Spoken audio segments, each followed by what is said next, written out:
How to log in into Amazon A to Z employee account.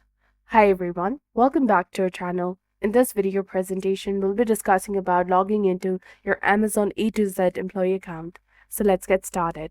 First of all, you have to launch any of the preferred web browser on your computer or your mobile device, and then type in A to Z employee account in the search bar and hit enter in your keyboard. Then you will come across various websites from where you need to click on the initial one that says Amazon A to Z login. Click on it. After that, you will be taken to this kind of interface where you have to first enter your login ID in the first field.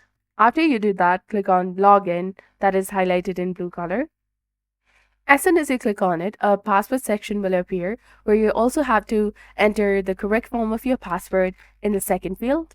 And in the case if you have forgotten your password, you can simply go ahead and click on the Forgot Your Password link in order to successfully retry or reset your password. After you have entered all of your credentials correctly, your user ID and your password, then simply go ahead and click on the login button that is highlighted in blue color in order to successfully log into your Amazon A to Z employee account. So following these steps, you will successfully access your account. So if you found this guide helpful, show your support by liking, sharing, and subscribing to our channel. Thank you for tuning in.